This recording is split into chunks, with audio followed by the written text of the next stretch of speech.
Bismillahirrahmanirrahim. Assalamualaikum warahmatullahi wabarakatuh. Balik lagi dengan saya Dewi Lestari. Ibu akan menjelaskan materi untuk kelas 3, kelas 12 bab pertama, yaitu tentang bangun ruang atau dimensi 3. Nah, sebelumnya kita perkenalan dulu untuk bangun ruang. Bangun ruang itu adalah bangun yang memiliki ruangan di dalamnya atau disebut juga 3 dimensi. Nah, di sini Ibu kasih contoh ada sebuah kubus. Nah, sebelum ke perhitungan bangun ruang, di sini kita akan mempelajari tentang unsur-unsur dalam bangun ruang. Dalam bangun ruang ini ada beberapa unsur. Yang pertama ada titik. Untuk titik, contohnya di sini ada titik-titik sudut yang sudah terlihat. Titik A, B, C, D, E, F, G, H.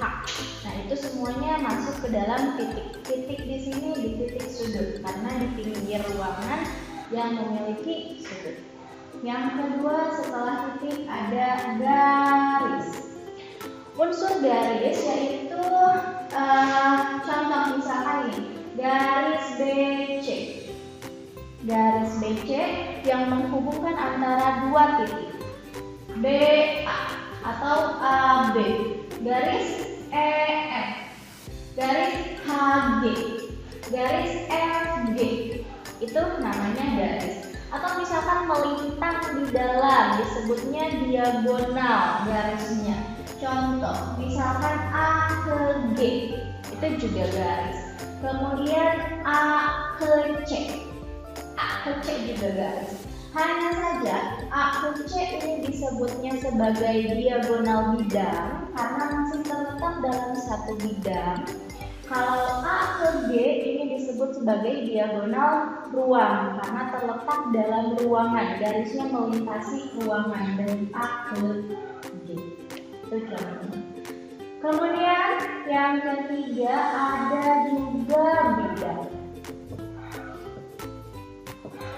Contoh bidang apa? Misalkan bidang alas, ada di alas A, B, C, D, itu bidang alas. Kemudian bidang atas E, F, G, H. Ada bidang samping B, C, F, G, itu bidang juga. Kemudian yang belakang D, C, G, H, itu juga bidang. Ada juga yang disebut sebagai diagonal bidang. Contoh, misalkan di sini ada bidang ACGE. ACGE. Jadi bidangnya seperti ini, terletak di tengah melintasi ruangan. Nah, itu disebut sebagai diagonal bidang diagonal. Kalau garis AC adalah diagonal bidang, kalau ACGE itu disebut sebagai bidang diagonal. Nah, itu unsur-unsur dari sebuah bangun ruang. Ini hanya contoh saja bangun ruang dalam bentuk kubus. Ada juga bangun ruang itu balok, kemudian prisma. Kemudian prisma, salah satu bentuknya prisma segi 4 itu bisa sama saja dengan balok sebelumnya. Balok ini masuk kategori masih prisma. Ada prisma segi 4, ada prisma segi 3, segi 5, dan seterusnya. Ada juga limas. Untuk limas ini disebut juga sebagai piramida. Nah, di sini kita perkenalan dengan unsur-unsurnya sudah. Kemudian yang selanjutnya kita akan melakukan perhitungan dalam bangun ruang. Oke, dalam bangun ruang itu sendiri biasanya ada yang ditanyakan jarak dari satu titik ke titik lain, titik ke garis, garis ke garis, ataupun garis ke bidang dan bidang ke bidang. Contoh, misalkan di sini Kita masih tetap mempergunakan kubus A, B, C, D, E, F, G, H. Nah, misalnya pada kubus ini kita buat rusuknya, panjang rusuknya 10 cm. Ketika rusuk kubus 10 cm, berarti semua elemen garis dalam kubus panjangnya adalah 10 cm, sama. Berarti ini CG 10 cm, ini juga 10 cm, AB juga 10 cm. Panjang, lebar, dan tinggi kubus akan sama 10 cm. Oke. Misal ditanyakan jarak dari titik B ke titik C berapa? 10 cm, sama. Dari B ke C itu melewati garis BC, berarti jaraknya 10 cm. B ke C 10 cm. Kemudian jarak dari B ke F. B ke F juga sama, 10 cm. Kemudian ditanyakan misalnya dari E ke G. E ke G.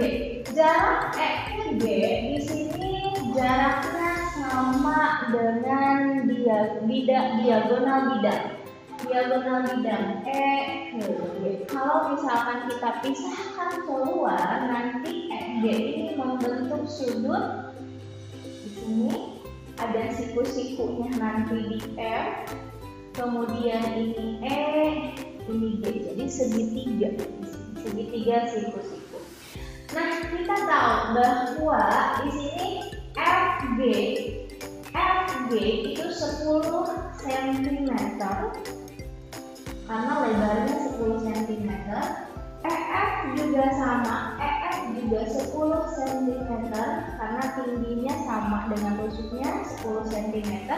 Maka EG di sini kita bisa menggunakan teorema Pythagoras. Berarti EG sama dengan akar dari FG kuadrat ditambah, karena EG ini merupakan sisi miring atau hipotenusa, ditambah dengan EF kuadrat. Jadi hasilnya FG 10 kuadrat ditambah 10 kuadrat, akar dari 100 tambah 100 berarti akar dari 200 atau 10 akar 2 cm. Ini panjang jarak dari titik E ke titik G adalah 10 akar 2.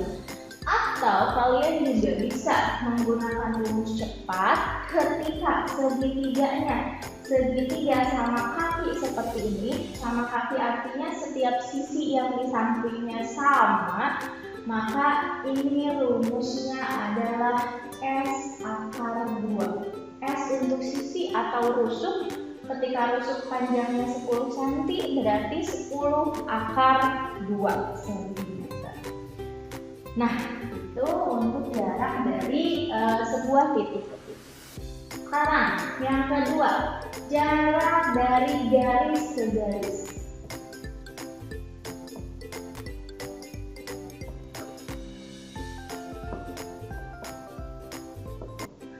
Untuk jarak dari garis ke garis, di sini juga misal AE, garisnya AE ke BF.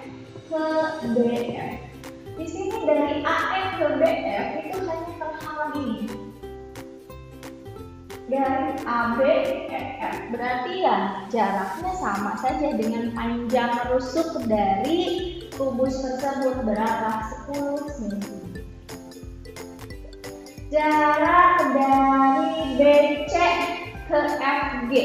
BC ke FG juga sama, akan 10 cm, sama saja dengan tingginya, tinggi kubu 10 cm. Nah itu, kemudian yang selanjutnya misalkan jarak dari garis ke bidang. Jarak dari garis ke bidang, contoh, misalkan ini EF. Garisnya garis EF, bidangnya ABCD yang bawah. Dari EF ke ABCD itu sama saja dari sini ke sini. Dari tengah ini ke sini. Berapa jaraknya? Sama dengan tinggi rusuknya. Berapa? 10 cm. Berarti jarak dari EF ke ABCD itu sama dengan 10 cm. Tuh. Kemudian misalkan jarak dari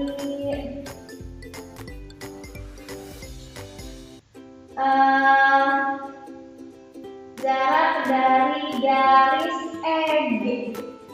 Garis EG itu ini. Garis EG ke bidang ini ABCD. EG ke ABCD. Apakah jaraknya sama dengan ABCD ke EF? Iya, jaraknya sama saja dari sini ke sini. Dari tengah garis EG ke tengah bidang ABC. Jaraknya juga akan sama, yaitu 10 cm. Kemudian jarak dari garis BF. Ini BF. Garis BF ke bidang diagonal. Bidang diagonalnya kita ambil yang ini. ACD. Kalau digambarkan jaraknya seperti ini.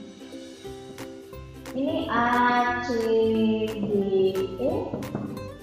Ini ada garis di sini, garis FB atau BF.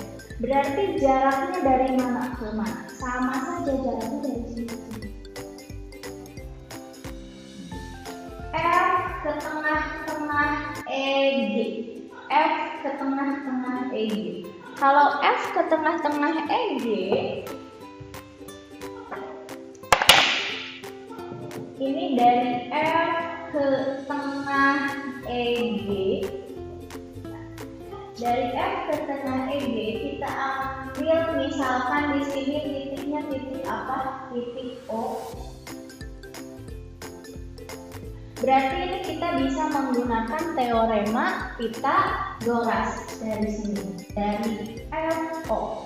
Kita akan mencari FO, maka akan mendapatkan segitiga siku-siku seperti ini. Siku-sikunya di mana? Siku-sikunya di O.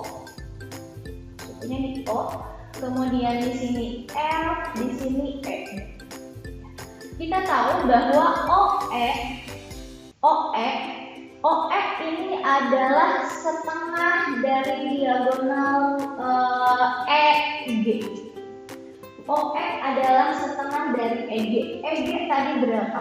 EG tadi 10 akar 2. Berarti OE setengah dari 10 akar 2 adalah 5 akar 2. Dan OF yang akan dicari serta EF di sini adalah panjang rusuknya. EF berapa? 10 cm. Berarti kita bisa cari OF. OF sama dengan akar dari sisi miringnya yang mana? Sisi miringnya yang EF. Berarti EF kuadrat dikurangi OE kuadrat. Kenapa dikurangi? Karena sisi miringnya diketahui. Ketika mencari sisi miring, berarti semua sisinya ditambahkan. Ketika sisi miring diketahui, berarti sisi miring dikurangi sisi yang lainnya. Sama dengan akar dari 10 kuadrat dikurangi 5 akar 2 kuadrat. Akar dari 100 dikurangi 5 akar 2 berarti 50. 5 kuadrat 25 dikali 2, 5. Berarti akar dari 50. Akar dari 50 sama dengan 5 akar 2. Atau secara sederhana kita bisa tahu OF itu adalah sama dengan setengah dari EG. Ini rumus cepatnya. Kenapa? Karena jarak OF itu sama saja dengan G ke O, sama saja dengan E ke O. H ke F sama saja dengan E ke G. Berarti ketika HF setengahnya itu sama saja dengan setengah dari EG. Berarti di sini OF itu sama dengan setengah dari EG. Berarti OF sama dengan setengah dari EG-nya 10 akar 2, yaitu 5 akar 2 cm. Nah, itu berarti sampai di sini dulu untuk jarak dari garis, titik, dan bidang. Nah, kita lanjut untuk sesi kedua untuk bidang dan bidang serta mencari sudutnya. Terima kasih. Assalamualaikum warahmatullahi wabarakatuh. Kunjungi sosial media lainnya seperti website kami di pkbmalkata.com, Facebook PKB Malkata Manajaya, Instagram PKB Malkata Official. Dan terima kasih telah klik video ini. Jangan lupa like, comment, share, dan subscribe untuk menunjukkan dukungan kamu terhadap channel ini. Enjoy the video PKB Malkata.